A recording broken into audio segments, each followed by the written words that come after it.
할렐루야, 반갑습니다. 네, 담임 목사님께서는 그리스 터키 성지 학습 중에 계십니다. 십계명 시리즈가 진행되던 중에 한 주 쉬어가게 되었는데요. 몇 계명까지 했죠? 6계명까지 했습니다. 그죠? 십계명 다 암송하시죠? 네. 한번 점검을 해보겠습니다. 쉬운 방법으로 한번 들으면 안 까먹을 방법으로 한번 점검해 보죠. 제1은 1절 나 외에 다른 신을 두지 말라, 이렇게 이해하시고요. 제2는 이상한 우상을 섬기지 말라. 제3은 삼가 여호와의 이름을 망령되이 일컫지 말라. 제4는 안식일을 기억하여 거룩히 지키라. 안 지키면 죽을 사. 좀 심한가요? 제5는 내 부모를 홍경하라. 오만이, 이렇게 기억하면 되고요. 제6은 살인하지 말라. 좀 무섭지만 살육, 이렇게. 제7은 간음하지 말라. 질질 맞게, 이렇게 하고. 제8은 도둑질하지 말라. 주로 팔로 하겠죠? 발로 할까요? 팔로 도둑질하지 말라. 제9는 이웃에 대해 거짓 증거하지 말라. 입구, 이렇게 하면 되겠고요. 제10은 내 이웃의 소유, 집을 탐하지 말라. 집 비슷하게 기억하면 되겠습니다. 네. 이 십계명이라고 불리는 이 데칼로그, 이것은 하나님 10가지 말씀이라는 원래 그런 뜻인데요. 여기에다가 우리가 십계명이라고 계명자를 붙여서 이를 완벽하게 지키지 못하면 망할 것 같은 그런 좀 차가운 계율로 느껴지는 경향이 있습니다. 그런데 사실은 그것이 아니라 하나님께서 이미 구원하신 당신의 백성들에게 그 하나님의 성품을 계시하시고 천국 시민의 그 가치를 부여해 주신 블레싱입니다. 십계명은 블레싱이다. 아무나 주는 게 아니라 말씀이죠. 이 구약의 율법의 요약이 십계명인데 그 십계명을 또 요약하고 압축하면 하나님 사랑, 이웃 사랑으로 이해할 수 있습니다. 그래서 십계명은 사랑입니다. 그런데 우리 스스로 사랑을 한번 실천해 보려고 애를 써보면 우리가 참 사랑하기 참 어려운 사람들이다. 사랑하는 거 정말 쉽지 않다. 이런 것을 절감하게 됩니다. 그러니까 여러분 구원 받으셨어요? 사랑을 잘 실천해서 여러분 구원 받은 게 아니고요. 하나님께서 구원하신 다음에 사랑을 실천할 수 있는 그 방향으로 우리를 이끌어 주시는 거예요. 그런 마음이 있는 자체가, 또 좀 죄송한 마음이 있는 자체가, 때로는 좀 캥기는 마음이 있는 자체가 구원받은 은혜의 증거인 것입니다. 정말 중요한 것은 순서인데요. 우리가 사랑을 실천해서 구원받은 것이 아니라 구원받아서 사랑을 실천할 수 있게 됐다는 것, 이 순서가 되게 중요합니다. 이 순서에 뭐가 걸려있냐면 그 십계명을 향한 그 우리의 마음, 그 태도가 거기서 결정됩니다. 이 순서는 출애굽 그 공동체뿐 아니라 약속에 대해서 외인이었던 이방인들에게도 똑같이 적용되는 것입니다. 우리도 원래 이방인이었죠. 그러니까 우리가 계명을 지켜서 구원을 받은 것이 아니라 하나님의 은혜로 구원받은 후에 그 하나님의 마음을, 천국의 가치를 이제 깨달아 알아가게 된 것입니다. 구원은 어디서 완성되죠? 구원은 십자가에서 완성되는 거예요. 십자가에서 율법이 성취되고 계명이 완수됩니다. 그래서 십자가에 흘리신 그리스도의 보혈만이 우리를 살려낼 수 있습니다. 그 사랑만이 우리를 살립니다. 그 위대한 십자가의 사랑 이야기를 우리는 알고 있습니다. 그런데 우리가 살아가는 현장이 그리 만만하지가 않아요. 너무나 많은 다른 이야기들, 아주 그럴싸한 이야기들, 아주 유혹이 될 만한 그 매혹적인 이야기들이 난무하고 있습니다.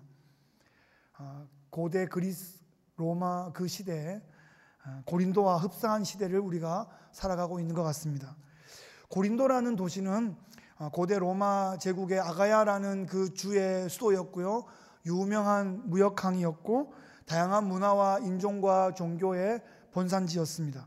도시 중심에 위치한 대형 그 원형극장에서는 근육질의 남자들의 아주 각종 스포츠 경기가 펼쳐지고 또 아리따운 여인들의 화려한 공연이 연중 펼쳐졌습니다.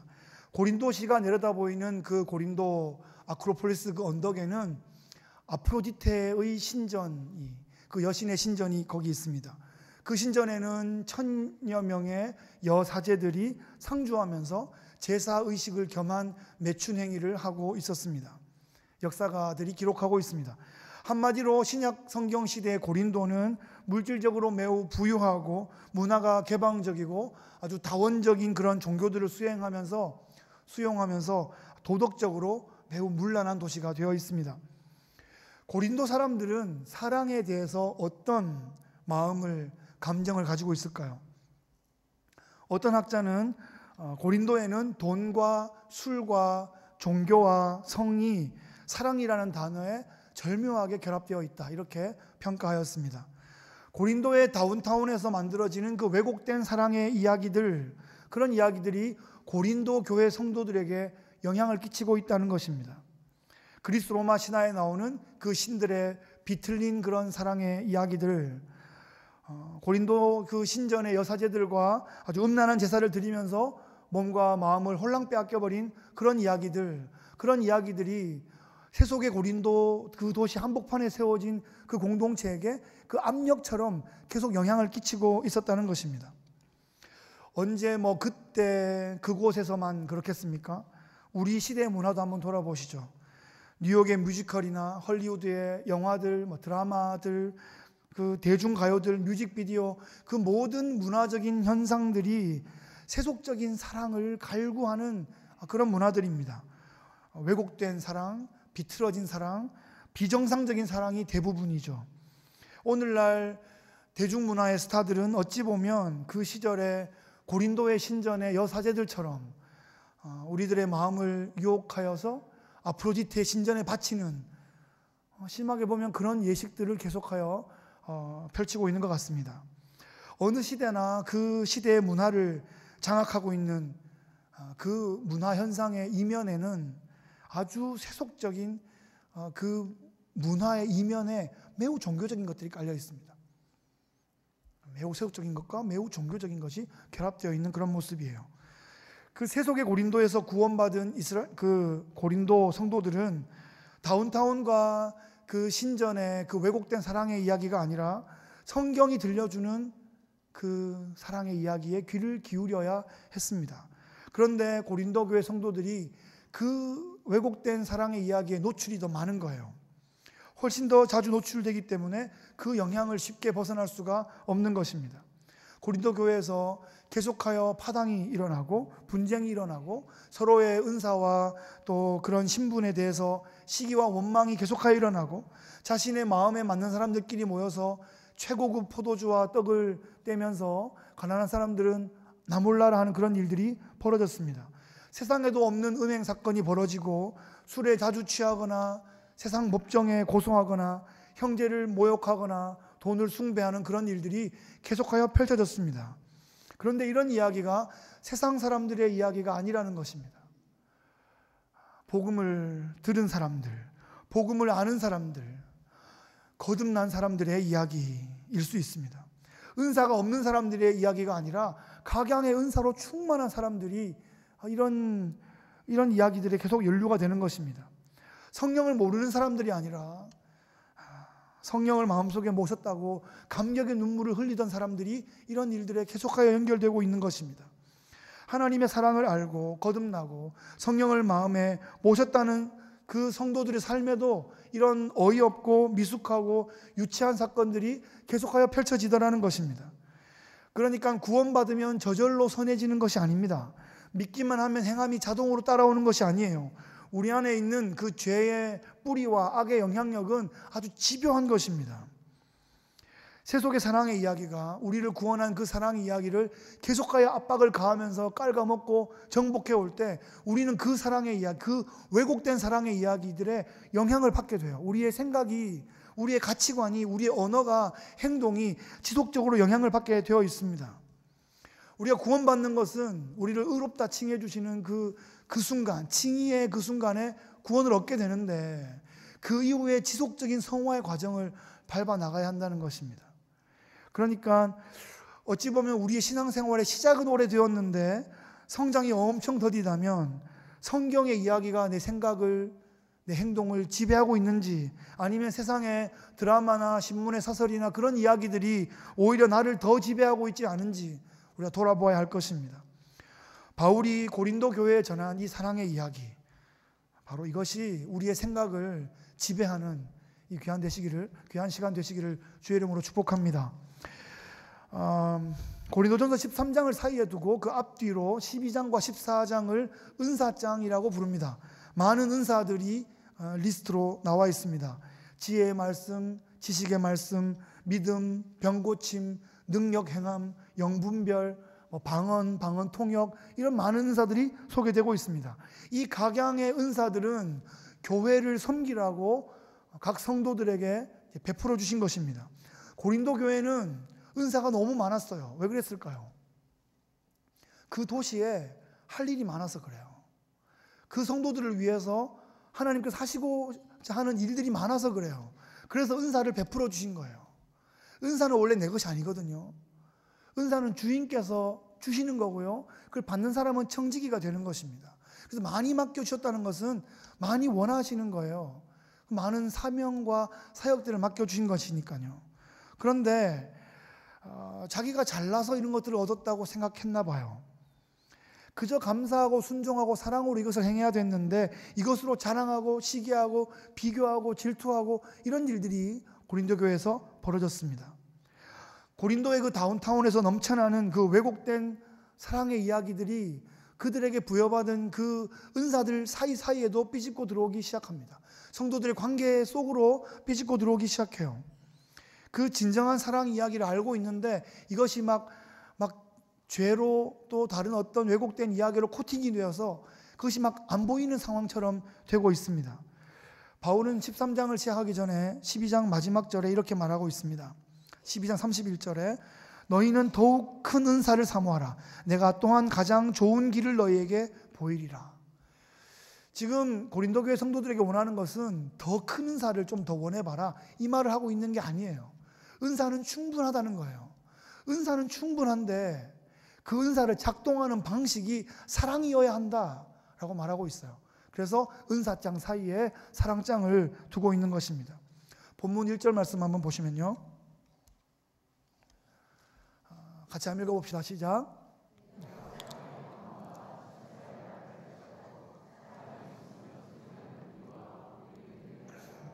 네, 지금 바울은 천사의 말 같은 아주 유려하고 아주 화려한 그런 방언을 좀 가정하고 있는 것 같습니다. 동화 같은 그 상상인데요, 천사가 내 귀에 와서 이렇게 막 아름다운 얘기를 막 들려준다고 생각해 보세요. 그런 감동 없으십니까? 그런 동심으로 한번 돌아가서 팅커벨이 와가지고 막 그런 얘기를 들려준다. 되게 막 좋을 것 같아. 그런데 바울은 말합니다. 사랑이 없이 그런 말을 하면 내 귀에 대고 꽹가리를 치는 거, 깽깽깽깽깽깽 치는 것 같은 그런 모습일 거라는 거예요. 사랑 없는 그 어떤 천사의 말도 소음이다, 시끄럽다, 이렇게 말하고 있습니다.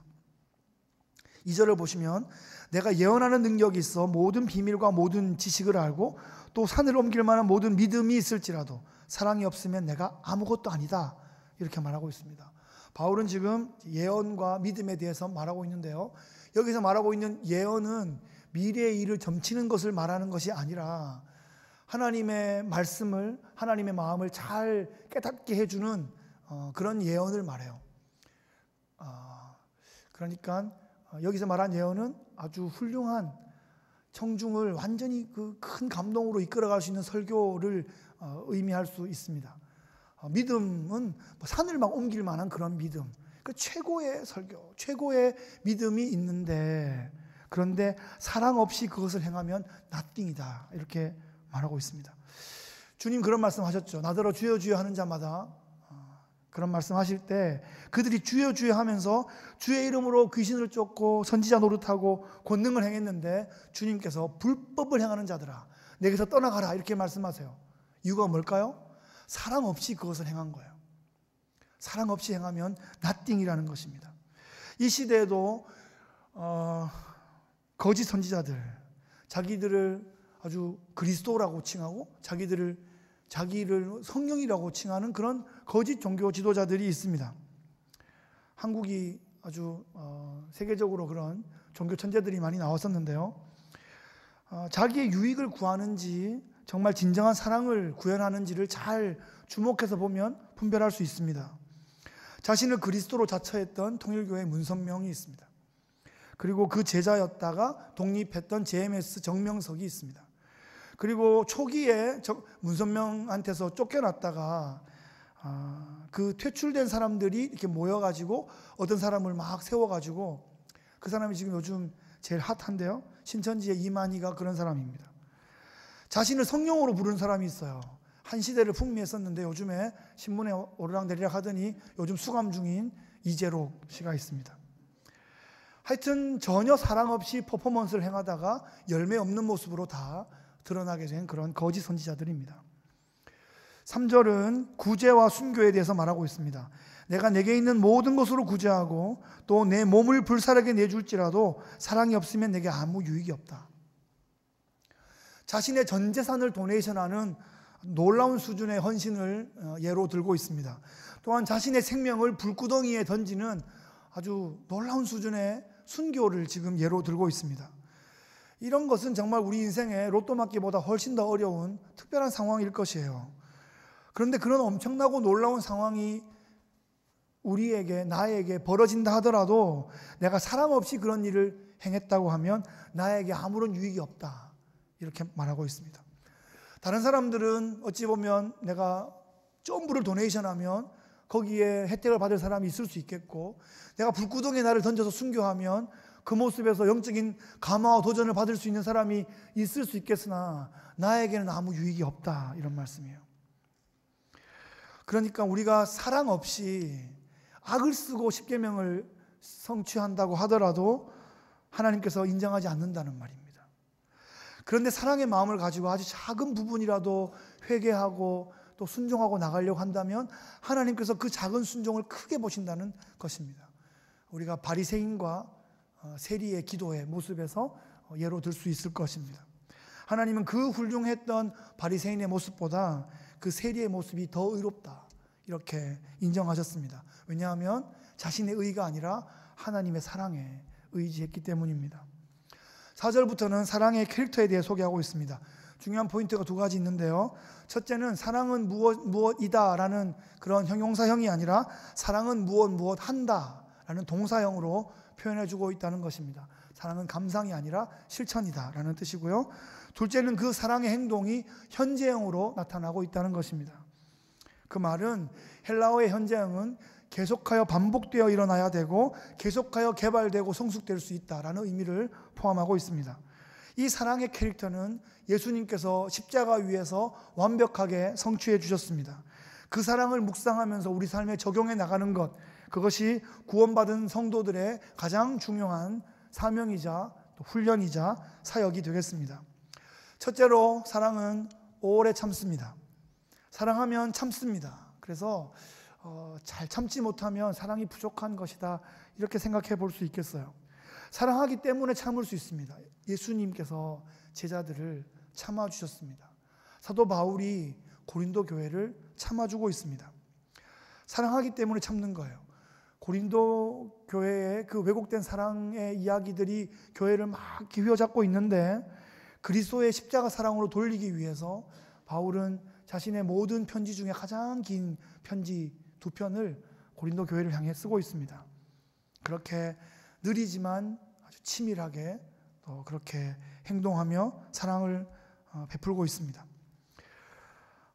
예수님도 지금 우리를 기다려주고 참아주고 계시죠. 그 예수님의 마음을 헤아리면서 우리도 자녀를 참아주어야겠고 우리의 이웃을 기다려주어야겠습니다. 지금 떠오르는 사람 있습니까? 그 사람을 참아주는 것입니다. 둘째로 사랑은 온유합니다. 오래 참음이 시간의 관점이라면 이 온유함은 태도의 관점인데요. 오래 잘 참아놓고는 내가 참을 만큼 참았어, 그리고 뒤집어버리는 경우들이 있는데, 여러분 예수님도 뒤집었는데 뭐 그런 생각하시죠?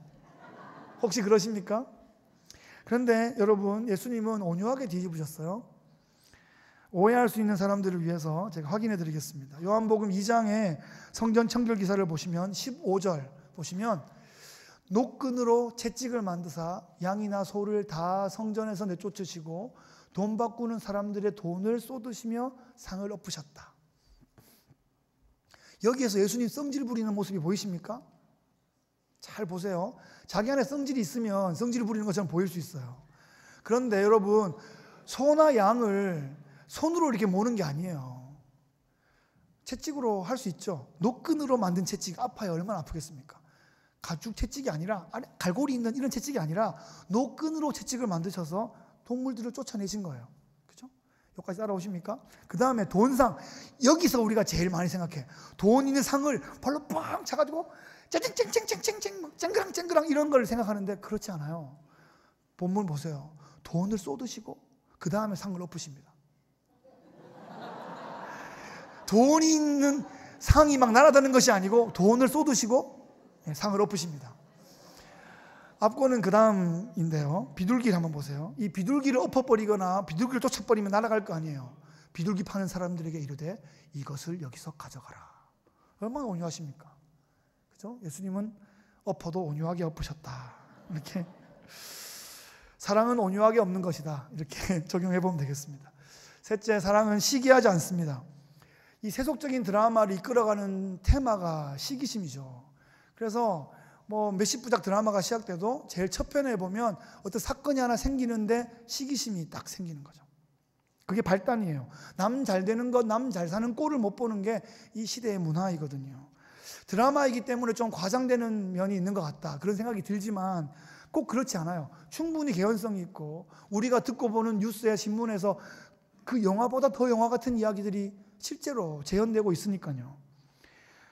시기심으로 얽히고 설킨 삼각관계, 오각관계, 이런 게 드라마의 기본이 됩니다. 예수님의 제자들이 예수님 십자가 지시기 전날 밤까지 시기하고 있었습니다. 아무도 예수님 발도 안 씻겨주고 있는 그런 형편이 제자들의 모습이고 우리의 모습이 그렇다는 것입니다. 우리가 그 수준에 걸려 있어요. 예수님의 사랑만이 우리를 시기심으로부터 건져줄 수 있습니다. 넷째, 사랑은 자랑하지 않습니다. 우리는 뭐 조금만 잘해도, 조금만 더해도, 조금만 수고해도 자랑하고 싶어 합니다. 알아줬으면 하고 생각하고 안 알아주면 섭섭합니다. 나를 자랑하려고 하다 보니 생기는 것이 남을 은근히 깎아내리고 은근히 무시하는 그런 모습이 우리에게 있습니다. 내가 이만큼 사랑 많은 사람이다라는 것을 이렇게 막 쇼업하는 것, 그 모습은 하나님 나라에서 카운트되지 않습니다. 나띵이에요. 이런 나띵을 어떻게 이해할 수 있냐면 아무리 많이 쌓아놔도 곱하기 0이다 이렇게 생각하시면 돼요. 0이에요. 0. 뻥이에요. 아무것도 없어요. 다섯 번째, 사랑은 교만하지 않습니다. 이 교만이 죄의 시작이죠. 사탄이 교만의 선봉이었고요. 아담이 그 교만 때문에 에덴에서 실패했습니다. 바벨의 저주의 이유가 교만 때문입니다. 교만은 하나님의 형상인 자신과 다른 사람들을 부추겨서 결국은 하나님께 도전하게 만드는 무서운 질병입니다. 당시 꽤 존경받았던 괜찮은 사람들이었던 바리새인들이 그 교만의 질병 때문에 예수님께 화 있을진저 맨날 예수님만 만나면 혼나는 그런 사람들이 되고 말았습니다. 이 사랑은 높은 성경 지식으로 되는 것이 아니에요. 사랑은 성령 충만으로 가능한 것입니다. 여섯째, 사랑은 무례히 행하지 않습니다. 우리 무례히 행하다, 어허 무례하도다 뭐 이렇게 얘기하면 아랫사람이 윗사람한테 예의를 못 지키는 그런 상황을 쉽게 예상하는데요. 그런 경우는 너무 쉬워요. 그냥 드러나게 되고 혼나게 되고 뭐 그렇게 되잖아요. 근데 그 반대 경우가 더 어려운 거예요. 윗사람이 아랫사람한테 무례히 행하는 거예요. 예의 있게 행하지 않은 거예요. 이런 거 잘 드러나지 않아요. 왜냐하면 조용히 떠나니까요. 그냥 상처받고 말없이 조용히 공동체를 떠나버릴 수 있다는 것이에요. 혹여나 내가 윗사람이면 내가 좀 무례하게 아랫사람한테 행한 것이 없는지, 나 때문에 상처받은 사람들은 없는지 한번 돌아볼 수 있는 계기가 되면 좋겠습니다. 일곱 번째, 사랑은 자신의 유익을 구하지 않습니다. 사랑은 상대방을 배려합니다. 내가 희생함으로 다른 사람의 유익을 얻을 수 있다면 그 길을 택하는 거죠. 예수님이 그러셨고 바울 사도가 그랬고 우리 어머니들이 그러셨습니다. 교회에서 먼저 된 사람들이 나중된 사람들을 중심으로 섬기게 될 때 그 교회는, 그 교회 공동체는 천국 같은 그런 공동체의 경험을 하게 됩니다. 보아스의 밭에서 일어났던 그 헤세드의 경험을 하는 거죠. 먼저 된 자가, 꼭 그럴 필요가 없는 더 힘 있는 자가 자발적으로 아랫사람을 위하여 충성하고 헌신하는 것, 그것을 헤세드라고 부릅니다. 그것이, 그 헤세드가 공동체를 살릴 수 있습니다. 8번째, 사랑은 성내지 않습니다. 성전 그 뒤집어 엎은 거 예로 들지 말라 하셨죠? 좀 전에 아니라고 말씀드렸습니다. 거룩한 분노와 자기 성질을 못 이기는 것은, 짜증내는 것은 엄연히 다른 것입니다. 교회 생활 하다 보면 뭐 이렇게 썩내고 싶을 때가 있습니까? 없습니까? 네, 있어요. 우리 정직해집시다. 있잖아요. 있다고요. 그런데 사랑은 성내는 것이 아니다라고 얘기하고 있습니다. 성을 내는 것은 하나님의 나라를 이루지 못한다, 이렇게 가르쳐주고 있어요. 의견이 다른 경우는 언제든지 누구와도 있을 수 있습니다. 그런데 의견이 다르다고 성을 내면 사람을 잃게 되거나 모임이 깨지거나 심하면 교회가 갈라질 수도 있는 것입니다. 성내는 것은 하나님의 나라를 이루지 못합니다. 9번째, 사랑은 악한 것을 생각하지 않는다. 이 말은 내가 악한 일을 하려고 계획하지 않는다라는 뜻이 아니라 내가 당한 악한 일, 내가 당한 배신, 내가 상대방의 그 잘못을 내가 이렇게 막 경험한 이런 것을 계속 생각하고 묵상하고 막 보복을 계획하고 그렇게 하지 않는다는 것입니다.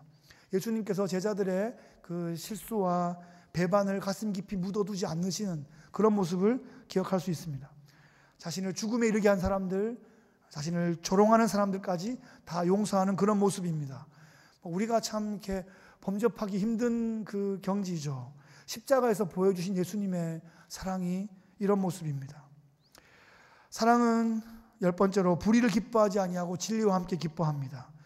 예수님의 십자가는 극렬한 고통이었지만 진리와 함께 기뻐할 당신의 그 백성들을 기대하면서 그 자리를 버텨내신 겁니다. 11번째, 사랑은 모든 것을 참습니다. 12번째, 사랑은 모든 것을 믿습니다. 13번째, 사랑은 모든 것을 바라고요. 14번째, 사랑은 모든 것을 견딥니다. 이 모든 사랑의 캐릭터가 십자가에서 완성된 것입니다. 십자가가 우리의 사랑의 모델입니다. 우리는 감히 상상도 할 수 없는 그 절정의 사랑을 예수님께서 십자가에서 성취해 주신 겁니다. 그러니까 이 십계명의 핵심이 십자가에서 완성된 것입니다. 그러니까 우리는 이 십계명의 각 계명을 지키려고 애씀으로써 우리가 구원받는 것이 아니라 십자가에서 우리를 대신하여 율법의 모든 요구를 다 감당해 주신 그 예수님을 믿고 의지하고 그분께 기대므로써 우리가 구원을 받게 된 것입니다. 이제 우리는 구원받은 백성으로서 성령께 의지하며 기쁨으로 그 십자가의 정신, 그 사랑의 가치를 함께 실현해 나가는 것입니다. 할렐루야. 아멘. 말씀을 정리하겠습니다. 오직 십자가의 사랑만이, 오직 십자가에 나타난 그 사랑의 이야기만이 우리를 살릴 수 있고 우리를 살리는 그 이유가 되는 것이에요. 십계명은 십자가에서 성취되었습니다. 그런데 가만히 보면요, 이 십계명이 어디에서 처음에 세워졌죠? 광야에서, 시내산에서 언약을 맺은 거예요. 그때 십계명이 선포되었습니다. 그 언약의 그 그림을 잘 보면요, 이스라엘의 신랑이신 여호와 하나님과 그의 신부인 이스라엘 백성의 결혼 언약과 같은 그런 그림이거든요. 그렇게 볼 때 지금은 우리의 신랑이신 예수님과 교회 공동체가 그분의 신부가 되는 것이에요.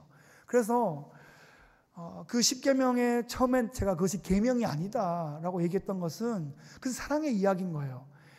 너희들은 나만 바라봐, 내가 책임질게, 이것이 이스라엘의 여호와 하나님의 말씀인 것이고, 우리는 그 사랑을 의지하면서 순종하며 나가는 것이에요.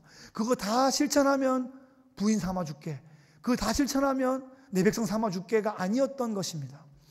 자, 우리의 신랑이신 예수님께서 자신의 전 존재를 내어주셔서 우리를 위해 모든 것을, 자신의 생명값을 치르고 우리를 사셨습니다. 우리를 신부로 사신 것이에요. 그 우리의 신랑이신 예수님의 그 음성에 우리의 삶을 전적으로 의탁하면 되는 것입니다. 우리가 주님을 향한 그 주파수를 놓치고 조금만 방심하면 세상의 왜곡된 사랑의 이야기에 주파수가 잡히게 돼요. 우리의 마음과 우리의 귀를, 우리 생각을 쏙 빼먹게 됩니다. 그렇게 큰 은혜를 받고 기적이 일상이었던 그런 광야의 이스라엘 백성도 실패했습니다. 자신들의 노력과 능력으로 이 십계명과 율법을 실천하려고 했을 때 그것이 교만의 탑이 되어서 하나님께 도전하고 심각한 징계를 받았던 가슴 아픈 역사를 우리가 기억합니다. 우리도 우리의 노력으로, 우리의 실력으로, 우리의 자원으로, 우리의 자랑으로 우리의 탑을 쌓으려 하고 있지 않은지 돌아봐야 할 것입니다.